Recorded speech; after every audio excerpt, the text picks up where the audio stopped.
நிறுத்துங்க, அந்த சைட் போலாம்.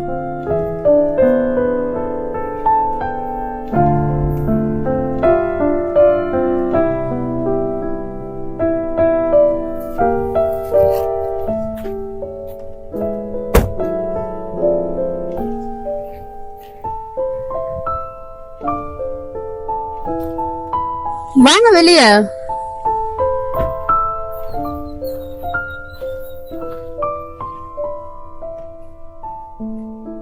அங்க போயிட்டு வரலாமா? நான் வரல, நீங்க போயிட்டு வாங்க. எனக்காக வர மாட்டீங்களா?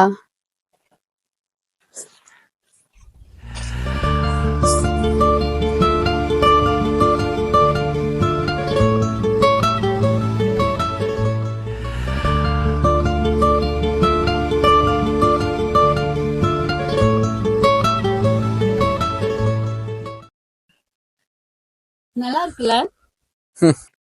என்ன சிரிக்கிறீங்க? எங்க ஊர்ல எல்லாம் இதெல்லாம் இல்லப்பா. ஏன் இப்படி சைலண்டா உருன்னு இருக்கீங்க? ஏதாவது பேசலாம்ல? சரி, சாய் ஏன் சிரிக்கிறீங்கன்னு கேக்குறீங்க, என்ன பேசுறது? உங்க குயினை பத்தி பேசுங்க.